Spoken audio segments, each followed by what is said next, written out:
tergantung dia aja sih. Kalau itu saya tahu nih pasti karena kalian lihat Instastory kan. Saya juga lihat, makanya saya tulis I'm not Rihanna. I don't love the way you lie.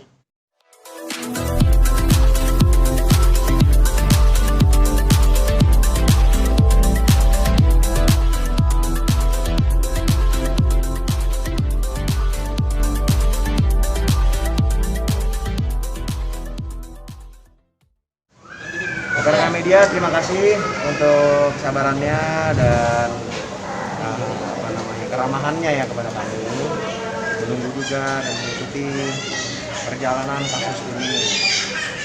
Tadi kita baru masuk ke dalam pokok perkara, yaitu pembacaan gugatan, yang mana dilakukan pembacaan gugatan tersebut.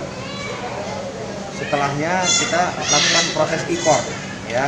Jadi dari replik, duplik, dan pembuktian itu, pembuktian masih nanti, tapi e-courtnya kami sudah jadwalkan, ya, baik minggu depan dan 2 minggu lagi. Jadi sifatnya tertutup dan kita nggak perlu harus ke pengadilan, lah, intinya seperti itu. Jadi udah itu aja, dan dari kuasa hukum pihak tergugat pun juga menyetujuinya. Jadi kita akan langsungkan sidang berikutnya melalui e-court karena juga efektivitas dan efisiensi waktu juga jadi lebih baik kan. Kira-kira demikian. Kalaupun ada hal-hal terkait di luar hukum yang ingin dibicarakan Kak Thalita, silakan langsung. Mbak Thalita hadirkan siapa mungkin di persidangan tadi ada yang datang? Jadi kan datang. Maksudnya ada yang datang? Ada yang datang? Ada saksi ya? Di persidangan Tadi belum ada saksi karena tadi kan Belum. seperti yang Tadi baru pembacaan gugatan aja Mbak. Jadi saksi pembuktian dari penggugat itu masih juga belum dijadwalkan kapan. Mungkin masih setelah impor ya, kayaknya. ataupun setelah lebaran juga kan. Bang, izin mohon maaf tadi ada dari pihak orang tua yang diduga selingkuhannya dari Denis, benar katanya nggak sih? hadir, benar nggak sih? Nah itu silakan bicara ya sama. Yang pasti kalau untuk urusan itu Ya kita nanti akan sampaikan itu semuanya di dalam pembuktian namanya. ya di pembuktian. Kita nggak mau spekulasi Iya. atau Saya bukan juga nggak mau. menjadi konsumsi publik untuk Iya. bagaimanapun, tapi adapun Saya juga hal-hal minta dugaan tahu. dan lain sebagainya pasti akan kami sampaikan di muka sidang. Iya. Gitu aja, Pak. Tadi gugatannya apa sih, Mbak? Sedikit gambarannya. Gugatannya sih Simpel aja, cuma dia ingin bercerai dan juga hak asuh anak di batalkan. Cukup gitu Kalau aja. harta gondok ini? Enggak lah, apa yang mau diminta Mbak? Nggak perlu. Ya saya pokoknya saya pengen ini cepat selesai aja, pengen juga lancar buat persidangannya sampai akhir. Saya nggak pengen lagi ada embel-embel macem-macem, dan nggak pengen juga ada yang take advantage dari kasus ini pihak-pihak lain gitu. Jadi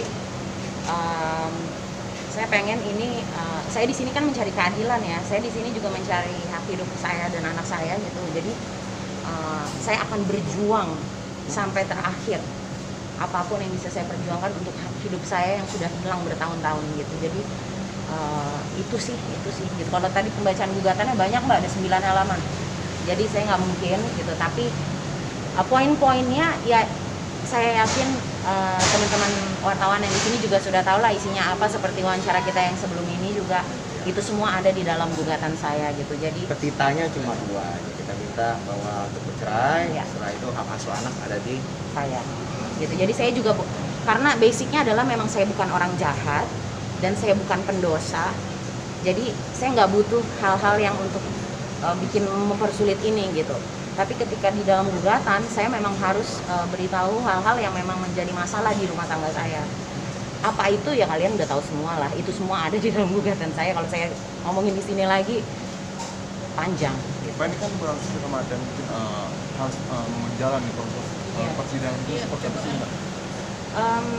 Ya alhamdulillah lancar-lancar aja sih tadi gitu. Maksudnya buat saya sih gini ya, saya tuh lillahi ta'ala aja Mas gitu. Saya tuh niat saya itu kan nggak macem-macem di sini gitu. Dan kuasa hukum kita juga semuanya juga tahu gitu. Maksud kuasa hukum saya gitu tahu gitu bahwa memang niatan saya di sini juga jelas.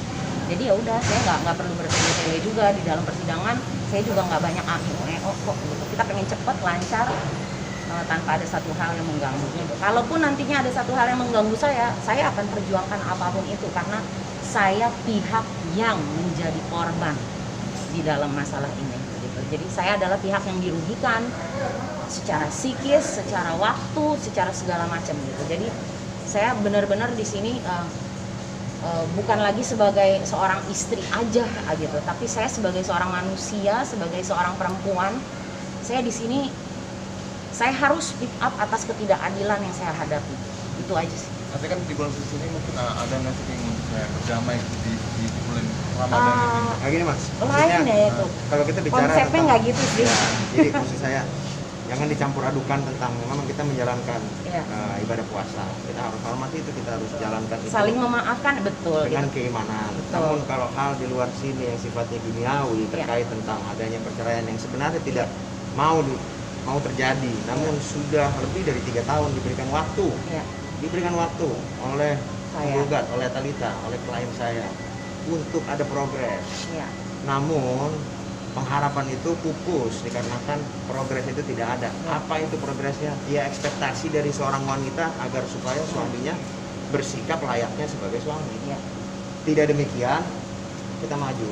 Ini pun juga proses hukum, negara hukum. Jadi yang kita perjuangkan adalah hak-hak hukumnya seorang wanita di muka sidang kasus perceraian. Ini kan juga kan harusnya kan menjalankan ibadah puasa, harusnya fokus ke ibadah, tapi harus tetap berdatang ke Iya, resiko. Itulah cobaannya mas. Iya. Di dalam cobaan keimanan kita ditempa, Iya. kita akhirnya menjadi pribadi yang lebih bijak, lebih baik, lebih santun, dan lebih sopan. Gimana Mbak Teten mungkin memutuskan? Ya seperti yang tadi abang saya bilang ya itu cobaan, tapi ya saya hadapin aja gitu, bahwa bagaimananya ini buktinya saya keluar sidang baik-baik aja gitu.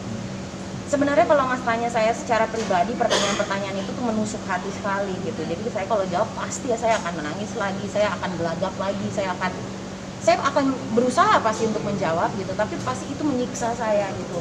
Saya juga butuh proses healing untuk batin saya juga atas ini semua. Jadi ya saya gini loh, saya lebih bersyukur kepada prosesnya. Setiap orang itu kan harus melewati proses ya gitu, nggak ada tuh yang gitu aja jadi. Jadi menurut saya ini juga satu proses di dalam hidup saya untuk saya untuk menjadi lebih baik lagi gitu, secara pribadi dan secara keseluruhan atas kasus ini gitu. Mungkin penyembuhan juga secara psikis gitu ya, secara mental health gitu. Jadi saya juga saya nggak pengen masalah ini jadi momok terus di hidup saya gitu. Saya pengen this shall pass ya gitu. Ya, this too shall pass. This too shall pass. Mbak Thalita, mohon maaf kalau anak-anak keadaannya seperti apa nih Mbak? Nanyain bapaknya apa ya? Jujur aja, anak saya itu benar-benar concern ke keadaan saya sih sebenarnya gitu. Jadi Siapapun itu yang kenal Thalita, tahu dekat Thalita, tahu sekali bagaimana perilaku anaknya. Tapi saya rasa kita nggak usah terlalu layani kan di media juga. Kasihan anaknya. Yang pasti Tapi Ada pengertian nggak dari Mbak Thalita sendiri ke anak-anak? oh pasti gitu. Saya dalam masalah ini walaupun saya menjadi korban, tapi saya tetap menjadi ibu yang baik untuk anak saya. Saya tetap menjadi ibu yang bijak bagi anak saya gitu. Jadi saya akan melakukan yang terbaik sih untuk anak saya, karena selama ini hidup saya dan saya bertahan itu pun untuk anak saya gitu. Jadi ya itu sih. Kembali ke dunia entertain nggak? Ya itu pasti gitu, karena ini kan Iya udah dong. menjadi passion saya ya gitu. Lagi pula selama ini saya nggak pernah vakum, saya nggak pernah berhenti, tapi memang saya nggak mengambil program-program yang mungkin orang-orang lihat Setiap hari. prime time gitu. Saya setiap hari saya host quiz gitu, saya kerja setiap hari cukup reguler di beberapa stasiun TV, cuman memang bukan di program-program yang talk show atau prime time seperti itu, karena memang saya host reguler, bisa dicek juga ke TV-TV anda semua ini gitu. Jadi ya saya terus mengerjakan sesuatu yang memang passion saya gitu. Cuman mungkin lepas dari ini semua selesai nantinya, mungkin saya bisa lebih bernafas lega aja sih mbak gitu. Ya bisa lebih fokus ke kerjaan saya, bisa lebih fokus ke anak saya, bisa lebih fokus ke penyakit saya, bisa benar-benar healing.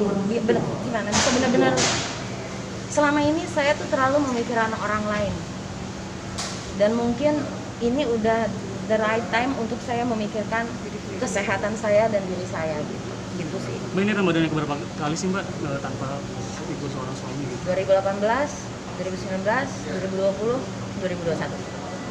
Bagaimana jalannya Ramadan Udah seperti biasa seorang aja. diri gitu? udah biasa aja karena bukan baru.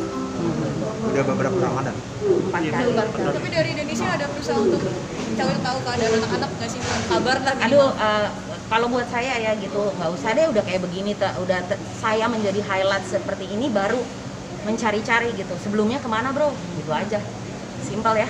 Itu kan misalnya Jadi nggak usah cari-cari iba dengan pansos di saya gitu, males. Tapi kalau mas dari ingin ketemu anak diizinkan dulu nggak sih? Diperbolehkan nggak? Semua tergantung dia. Ya kangen, masa kangen setelah saya cerai gugat baru kangen gitu. Ya nggak gitulah konsepnya. Gitu. Jadi semua tergantung dia aja sih. Kalau itu saya tahu nih pasti karena kalian lihat Instastory kan. Saya juga lihat, makanya saya tulis I'm not Rihanna. I don't love the way you lie. Oke, sudah Bapak ya. Terima kasih ya. Jangan lupa ya di subscribe dan nyalakan lonceng notifikasinya.